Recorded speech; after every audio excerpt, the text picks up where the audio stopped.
when I came into software, I didn't have software as my background, had no idea what a B2B company meant, had never heard the phrase SaaS. I came into it late in life.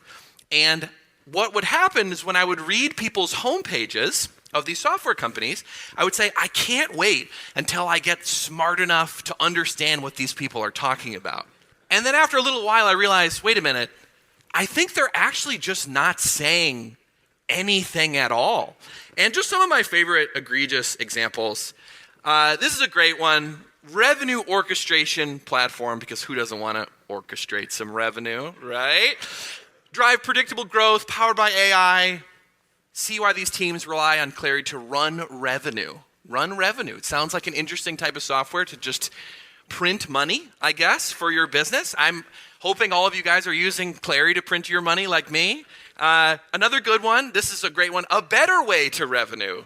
The AI revenue platform. And as you can see, there's some little folks around the side. They're doing something about RevOps. There's a CS, a seller. So just really cool stuff. And then even like the products that we all use today, they also have like amazingly helpful descriptive copy of what they do, right? Where work happens. It's a cool co-working space that just started in my town.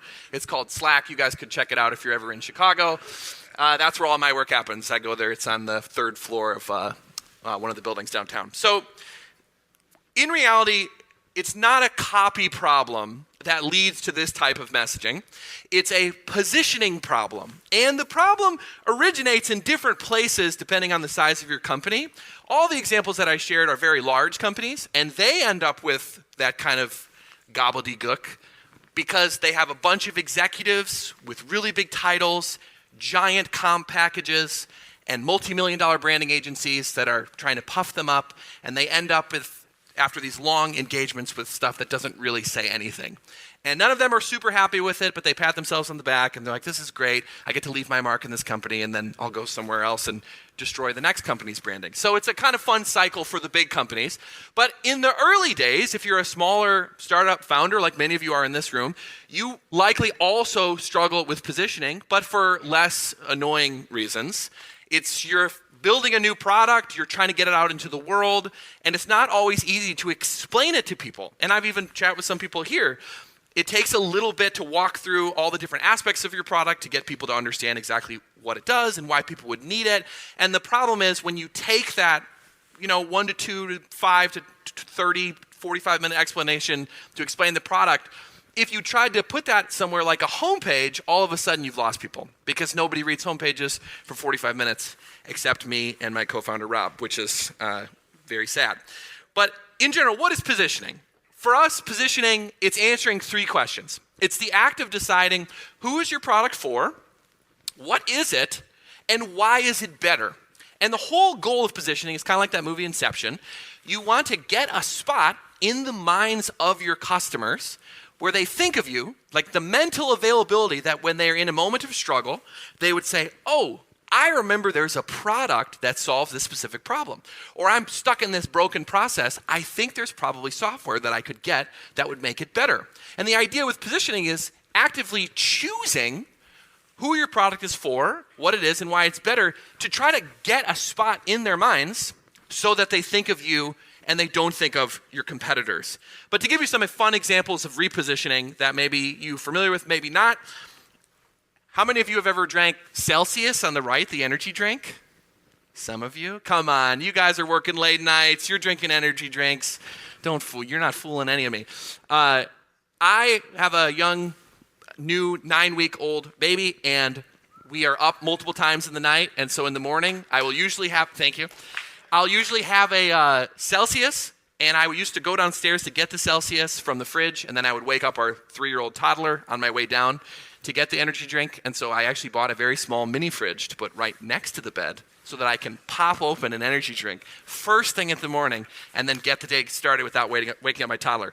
But a lot of people don't know that Celsius began as a weight loss drink. It was positioned for people who were trying to lose weight. They had all these things about burning calories, reducing body fat, and they were not doing so great. And then they repositioned for the energy drink market, which is a traditionally very masculine-dominated place. If you think of Monster energy drink, Ghost, all these kind of really intense things, Red Bulls, doing all these crazy physical activities. They repositioned as a kind of more feminine and lighter drink, and they're absolutely dominating. So the power of repositioning, it's the same product, the exact same ingredients, just repositioned for a new group, and it's the difference between being kind of a floundering little drink company being a giant powerhouse. Another one, from software examples, some of you probably know, YouTube started as an online dating site where you would post videos of yourself and people would see it. They repositioned the software for just general video sharing. Huge successful thing. Notion, they started as a way for people to build apps, and they were like, we're going to help people build apps all the time. And nobody really cared, and they repositioned as a productivity tool and kind of did like a Trojan horse to sneak in that they're actually building apps just with Notion. And Twitch, some of you might not know, they actually narrowed their positioning from we help anyone do streaming for any reason to really being a gaming streaming platform. And a lot of these were the difference between these companies not doing well versus doing very well. But in general, right, most founders struggle with positioning. And a big reason of this is because when you are inside the bottle, it's very difficult to see what's on the outside of the bottle. This is a funny example of the company Miro. If you read their website, they call themselves an innovation workspace. But when you actually use the product, it kind of looks like a big whiteboard with sticky notes and arrows. And so it's almost like they actually are a digital whiteboard. And you'd be surprised that most people, when they're shopping for Miro, they're not, like if you look at the search terms on Google, they're actually not Googling, where can I find a digital innovation workspace? It's like not actually what they think.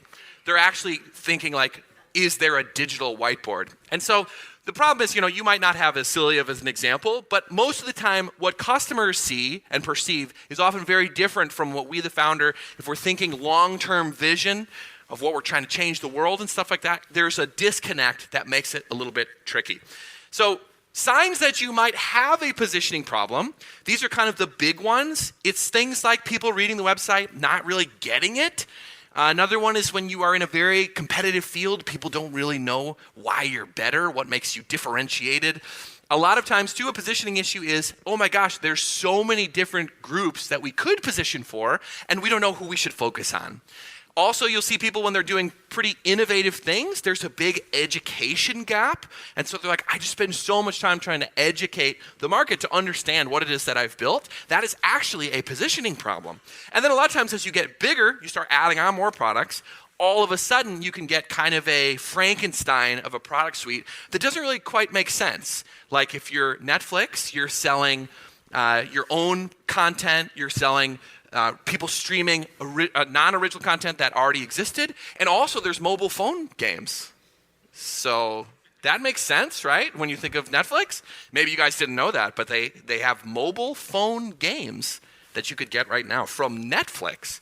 So these are the types of problems that made us say we should start Fletch. And so we've worked with a bunch of companies, and this is not some big team. It's literally just me, Rob, and one copywriter, and the three of us have done, this is not an exaggeration, thousands of one-on-one workshops with over 400 companies to try to figure out what's a good process we could build to help people just succinctly be able to answer those questions.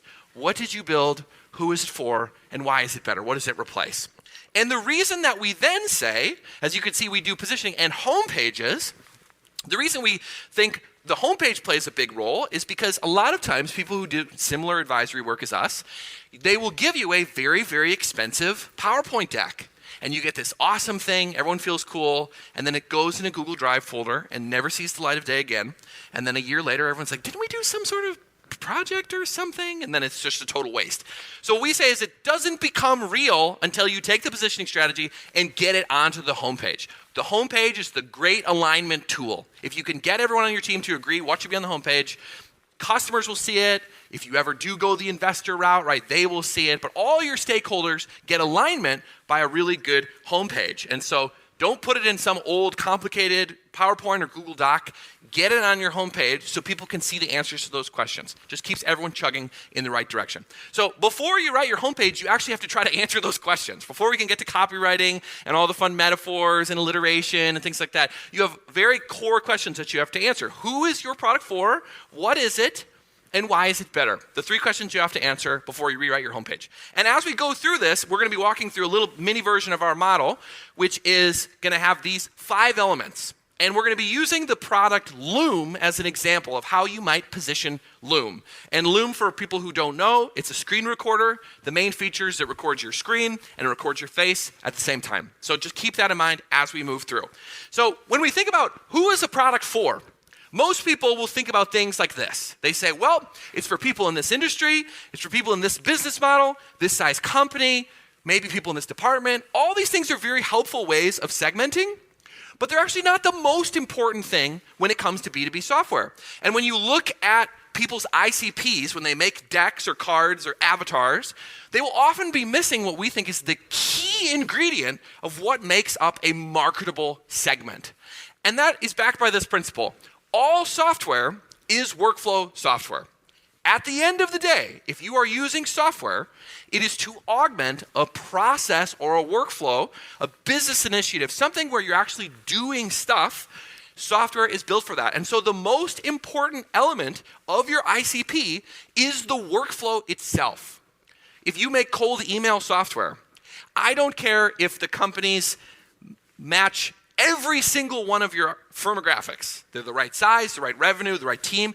If they're not doing cold outreach or thinking about doing cold outreach, they are not in your cold email tools ICP.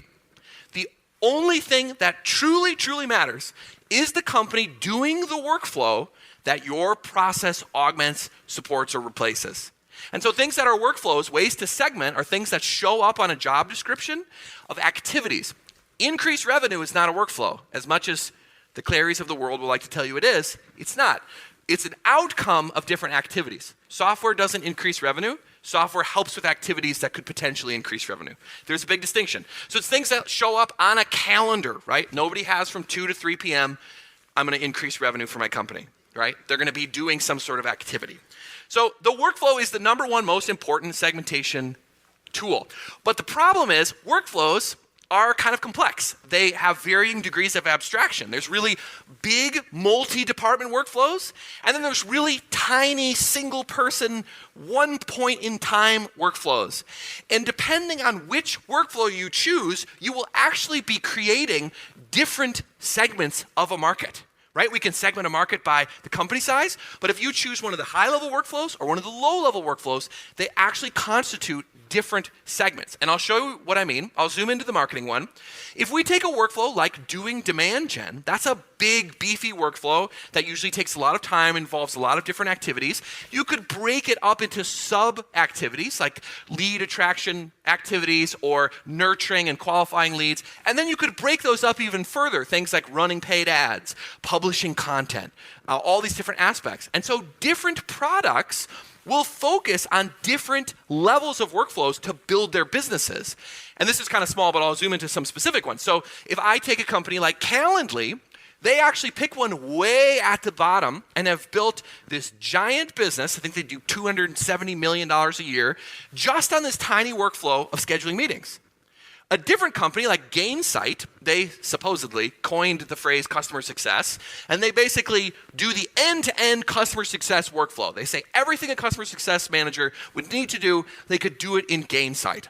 And so depending on whether you want to pick one of the little ones or one of the big ones is going to have big implications on your go-to-market strategy. And so if I pick a really high-level workflow, I will probably be able to charge way more money, which is awesome, right? But there's going to be a way longer sales cycle because so many different departments are going to have to weigh in on whether or not we're going to buy this big, beefy, multi-$100,000 tool.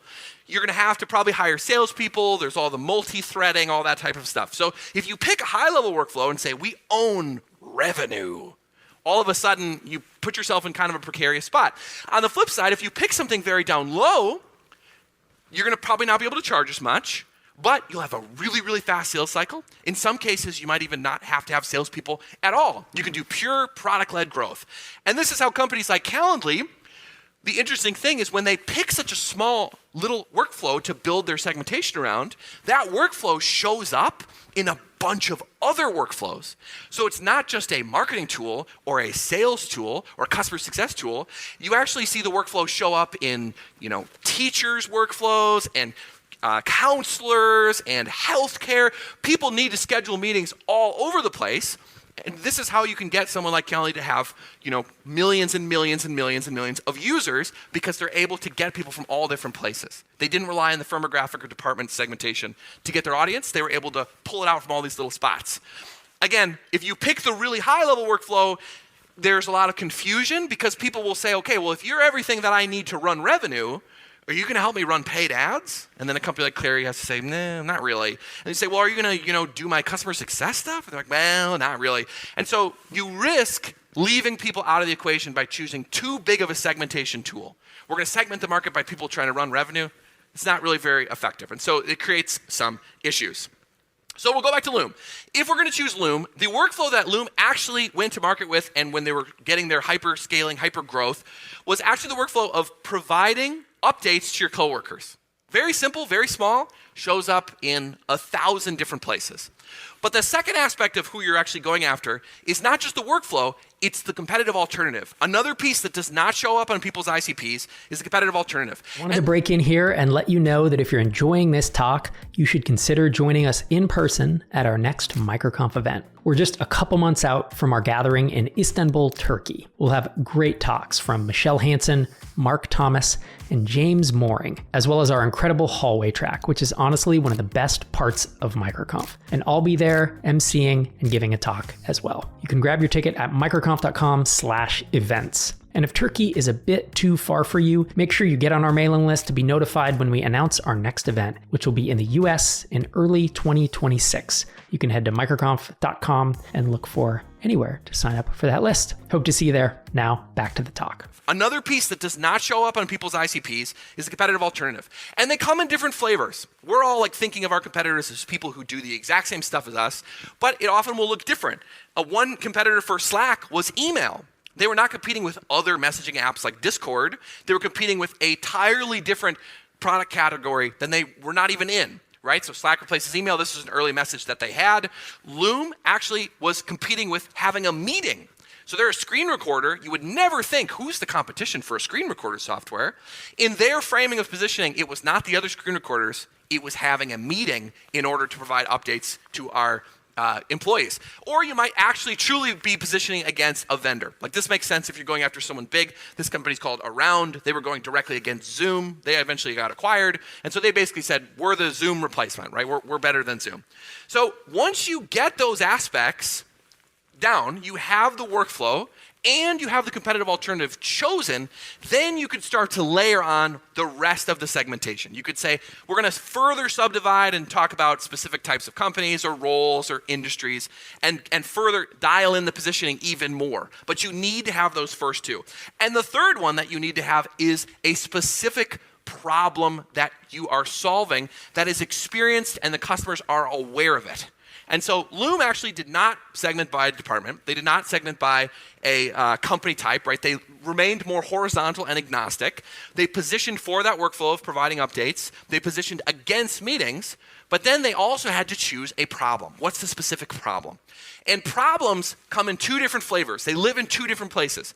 There's either a problem with the workflow itself, or there is a problem with the competitive alternative. So imagine that you are, again, this cold email software, and that's the segment you're going after. You're going after people who are doing outbound sales. That's the workflow. And the competitive alternative might be sales engagement tools. You could either be like this company called ComSor and say, the problem is with the workflow itself. You need to stop doing outbound sales altogether. And ComSor is a product that lets them do a different workflow, which is basically doing these warm intros into companies. So they're like, don't do cold anymore, do warm intros, and our product facilitates it. So the problem, right, is that outbound sales, everyone hates it, nobody answers their phone, all that type of stuff. The problem lives in the workflow in this type of positioning framing. On the flip side, you could look at a company like Lemlist, and the problem lives in the tools itself. Other sales engagement tools have horrible email deliverability. So if you're Lemlist, you can say, there's no problem with the workflow. We think you should keep doing outbound sales. But the thing about us that makes us different is that we have really, really good deliverability. We have all this tech on the inside that makes our deliverability really powerful. So those are the kind of two different problem framings. Loom, they chose to put the problem not in the workflow. They didn't say, don't update your team anymore. They said, we're going to segment by people who are having meetings and think that the meetings are bad. That if we're sitting in meetings all day, and people are thinking this could have been an email, they're like, maybe it could have been a Loom. We could just send a quick screen recording.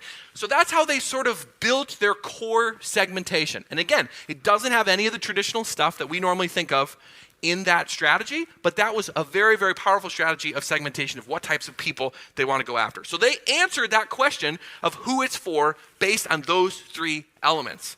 Then we get to the second question that you have to answer. What is your product? What is it? And this is where we start to talk about product category. And a lot of you have probably struggled with this in your own businesses, especially if you're doing something that isn't just in a very well-known category, and you thought, what should I call myself? I kind of have elements of this tool. I kind of have elements of that tool. How do I actually explain it? Should I make up something? Should I put myself in a mature category even if it doesn't fit? This is one of those trade-off decision moments. You can either choose the well-known mature category and try to expand what it would include to get you in there, or you can put yourself in what we would call like one of the emerging sexy categories. And there are trade-offs with both of these. If you do the mature one, it's very little education. People get it. If you say I'm making e-signature software, everyone knows what e-signature is. And you can basically start the conversation there. Very little education required. The problem, now you're going to be competing with all the big dogs. You're going after DocuSign, PandaDoc, and people are going to say, well, what makes you better than these giant incumbents? And you have to have a pretty dang good answer to those types of questions. On the flip side, you could put yourself in the emerging category, which might be like getting more buzz, and put yourself there and sort of say, I think this category is going to grow, and we want to get in on the ground floor. But there's a lot of risk of this. There's a big amount of education that you have to explain before they'll actually care what you're doing. And a lot of people, right, they won't have anything to compare you to, so there's no real price framing. So if you're worried that it's going to be too cheap or something like that, that doesn't really exist in this new category. But there's also the big risk that the category just won't pan out. That people will put all this money to say this category deserves to exist, it should live in people's budgets, we should fund it, and then it could potentially completely peter out. There's an example of a product category from about a year or two ago called product-led sales, which was if you're a product-led company and you want to move up market, you could basically have software that looks at all your product-led users and see where are there concentrations of different companies and who might be a good hand raiser, and potentially you could get that those people on a sales call easier using these signals. Product-led sales did not take. And all the biggest product-led sales companies have kind of pivoted or gone out of business. And so there was tons and tons of VC money poured into it. It didn't really take. If you had positioned yourself in this sexy emerging category, if it doesn't get legs, now you're kind of up the river and without a whatever, you know the phrases. We're in New Orleans, right? So an example, this is a company we worked with called Servikit. They were going after people who were collecting customer feedback. That was the workflow-based segment. And they were going after people who are using survey tools to collect the customer feedback. And so their one option was to just call themselves a survey tool and say, we are a brand new type of survey tool because we have this extra differentiated capability that we can collect customer feedback not just with the surveys, but by listening to what customers are saying on other public channels. So there's some downsides, there's some upsides, right? They're basically saying, we think that this is going to matter to people who are buying survey tools. We think the definition could stretch, and we could basically say, yes, this is going to be a really cool thing that they want to do. Some risks, will people actually care about that? Will people running surveys actually care about listening in other places? Option two, they could position in the emerging category and say, there's this new thing called a customer feedback platform. You don't want a survey tool, that's so old school. You need a broader customer feedback platform that gets feedback from everywhere. Yes, it does surveys, that's just a little small corner of the product. You'll also see what they're saying on the review sites and in your sales calls and collects it from all different places. Again, there's risks and trade-offs with either of these approaches. This risks here is that like nobody knows what a customer feedback platform is. No one's shopping for one. No one cares. No one will want to buy one. But potentially, maybe they could catch the wave on the front end and get some of the benefits of that. So you really want to choose a product category and understand the trade-offs. We'll take Loom. They did not invent a product category. They just said, we're a screen recorder. It was very unsexy, but they were bringing it to a group of people who didn't traditionally shop for screen recorders in a sort of an interesting use case way that ended up really paying off for them, in the pandemic. The last piece is, why are you different? What is your differentiation that makes someone want to pick you over the competition? And differentiation really comes in two different flavors. We could think about one, it's called differentiation by degree. It's basically we do the same thing as the other companies, but we do it way better or faster or cheaper. This is when you hear about people having a 10x difference. This is what they're talking about. If you're going to make a product and you use this differentiation strategy, you better be 10x better for this to work. On the flip side, you could have binary differentiation, which is where you do things that the other people simply do not do. And so I'll give you an example. Superhuman, they are an email client, and they basically say you can get through your email list, your inbox, way faster with Superhuman than with any other email client. It's a degree of difference. They have all these keyboard shortcuts and snippets and things that let you fly through your inbox way faster than if you were using Gmail. But again, they're still doing the same fundamental things as Gmail, just in a faster, better way. On the flip side, if you're DuckDuckGo, your differentiation is against someone like Google, and basically you're saying Google, their whole business model is built on tracking you and taking your data, selling it to other people. We will never track you. It's a binary difference. If you're a privacy-minded individual, this is forcing you to choose one or the other. So sometimes binary can be stronger, but sometimes the other one as well, differentiation by degree, can be stronger. And so if we pull this all together, we basically have the positioning statement for Loom that would give us the ammo to then write the homepage. So we would say, well, who is Loom for? Loom is for people who are providing regular updates to their coworkers. And the way they do this is by having these meetings. And the problem with meetings is that they're long, they're a waste of time, and they're super boring.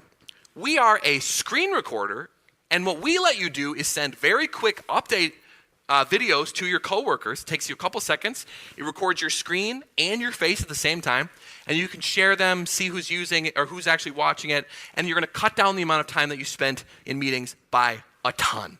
Right? So they were doing a binary differentiation, very different than meetings altogether. So this gives us our core positioning, which then needs to make its way onto the homepage. This is going to be a really not helpful slide based on how small everything is. So you can ask me after. I can send this to you, a blank one, and we could go through it even a little bit more in depth. But essentially what you're seeing is once you've made the core high-level positioning argument, you want to make supporting arguments. And you can basically just go down a level of specificity. And rather than saying, here's the pitch for the product, you would say, here's the pitch for different specific features. So you could say, this is why this specific screen recording feature is so helpful. And what you would do is you would basically walk it out against the alternative. And so, for example, if Loom, let's say they hadn't positioned against meetings, let's say they were playing in the video capture space, and they were like, here are all the tools you would need to do this without Loom. First, you're going to have to record your update. And so you're probably going to need some type of screen recorder, a webcam. But the problem is, you're going to need to find a way to sync these things together in maybe like some sort of video editing software. And that's really, annoying. The screen recorder that's built into Loom is just a Chrome extension, and you can record them at the same time. It's always in sync. So it cuts you down. There's no real learning curve. It just works, right? That's like one supporting argument. Then you could say, again, even lower. Okay, so if you're going to record your update, the next thing you probably do is get to edit it. What if you have a mistake? You got to talk through that. Then you got to bring it into the, iMovie or Final Cut. And so we can basically work our way through, and then we're tying specific functionality of our product to show how does it solve the problems of the competitive alternative to build out all the supporting messages.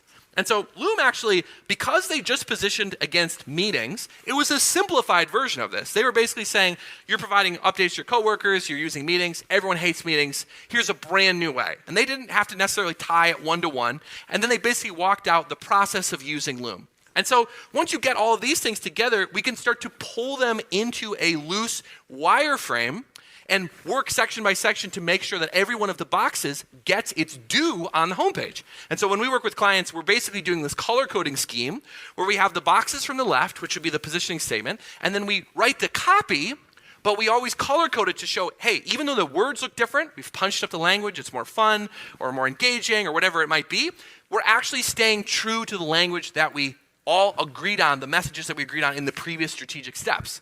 And so what you don't want to happen is when you start writing copy to be like, we thought this sentence sounds super cool, and accidentally you've completely changed the positioning because someone thought this was a sexy sounding sentence. So you always try to keep it together like this. And so with someone like Loom, you could potentially get the entire positioning statement re-represented in the first scroll of your page. And so some of this is what Loom actually did. Some of it would be things that we would have changed. But right, the beginning it says Loom on, meetings off. So already we're saying, don't use a competitive alternative of meetings. And then it says record quick videos to update your team and cut down meetings by 29%. So there we're getting our differentiation, we're getting the exact workflow or the use case of the product. And then at the bottom, what we would have added is, they said, trusted by 25 million people, we would have said the screen recorder trusted by. And then at that level, you've hit all 5 boxes in a very, very clear homepage. And so when you read this, you obviously don't have the same visceral reaction that you would have to the previous ones. You say, oh, I get it. I understand what this product's for. Why is it better? What does it do? All that type of stuff. And then from there, the second aspect of this that we think is important a lot of times is to actually spell out the problem. So we're a big fan of having a problem section. Some people don't like this because we don't like being negative, but we think this really helps paint the picture. Having a problem and a solution. So we basically take those red boxes from the left and give them their own space. And so with Loom, it could be something like, meetings are super unproductive and waste everyone's time. You spend a ton of time chit-chatting, nobody preps, so you need to re-explain the context. In the end, most 30-minute meetings could have been 5. And so you're basically setting people up for the other half, which would be this, we would call it the solution intro, where you basically re-pitch the product in the context of the problem that you just explained. And this actually was what Loom had on their page for a while, the easiest screen recorder you'll ever use, record in a few clicks, share anywhere, collaborate better. And then what we would go to is what we would call the 30-second product demo. In reality, when people read homepages, they don't actually read, they just skim. They're just jumping from headline to headline to headline. Maybe they're reading something for a second underneath, but if you watch people, if you spent so much time crafting the perfect sentences and then you watch a friend use the website and you say, hey, check out this company. Don't say it's one that you work for, or they'll basically just go like this. They'll just get on their trackpad. They're like, okay, let me check it out. And they're just scrolling. They're like, yeah, this is interesting. And you're like, you didn't read anything. And they're like, what do you mean? It's this and this. That's how we engage. So what we're trying to do is we call it the 30-second product demo. In reality, it probably has to be a 15-second product demo, which is to hit the main functionality that could be understood in a 15-second scan. So then we would take the right half of that canvas from before and start pulling them into what we would call product highlights. And so what we're trying to do is basically say, okay, we set up the problem, we showed you exactly what's the issue with it, now let's show how we solve it. And so some of these are actual things that Loom did. Again, we're trying to color code based on these messaging elements, things like a feature, which would be like one specific part of the product, the capability, which is what you do with that feature, and then the benefit. It's like, why does this matter? What would this help me? What would be the outcome? Like, the thing that it would change. And so lightning fast screen recording, record your screen and camera at the same time with Loom's Chrome extension, desktop app, or mobile app. On the next one, right? Editing video is as easy as editing a text. Loom transcribes your videos automatically, letting you highlight and delete what you don't like. And then, you could do the last 2. If you had 4, you could maybe have 3. Share your Loom with your whole team. Loom creates a unique link for every video that you can email or text. They can view without creating an account. See who watched and how long. Loom tells you exactly when someone watched your video and how far they got, so you know who needs a gentle follow-up. So we're trying to get the holistic thing in maybe 15 to 30 seconds of a scan, not being too complicated. And then from there, the rest of the page becomes very modular and can kind of highlight specific things to your business. If you have resources that you want to share, that could go there. If you need to show people that you have integrations, you could have that go there. But if you can just nail these main ones, the hero, main positioning section, the problem and the solution, and the 15-second product demo, you will be, in our experience, in the top 1% of all website messaging. So that is my talk. Thank you all for listening. If you enjoyed that talk, I hope you'll join us at our next MicroConf event. Getting in the room with 200 or 300 like-minded SaaS founders for a few days is an incredible experience. If you want to learn more or get notified when our next event is announced, head to microconf.com/events. If you're on the fence and want to check out another talk to see if it's the right vibe, watch this next talk that Peldi Gilzoni gave from the MicroConf stage in Dubrovnik last year. In it, he details his 7-step journey from maker to entrepreneur as he grew Balsamiq to $6.6 million per year. Thanks for watching, and we'll see you next time.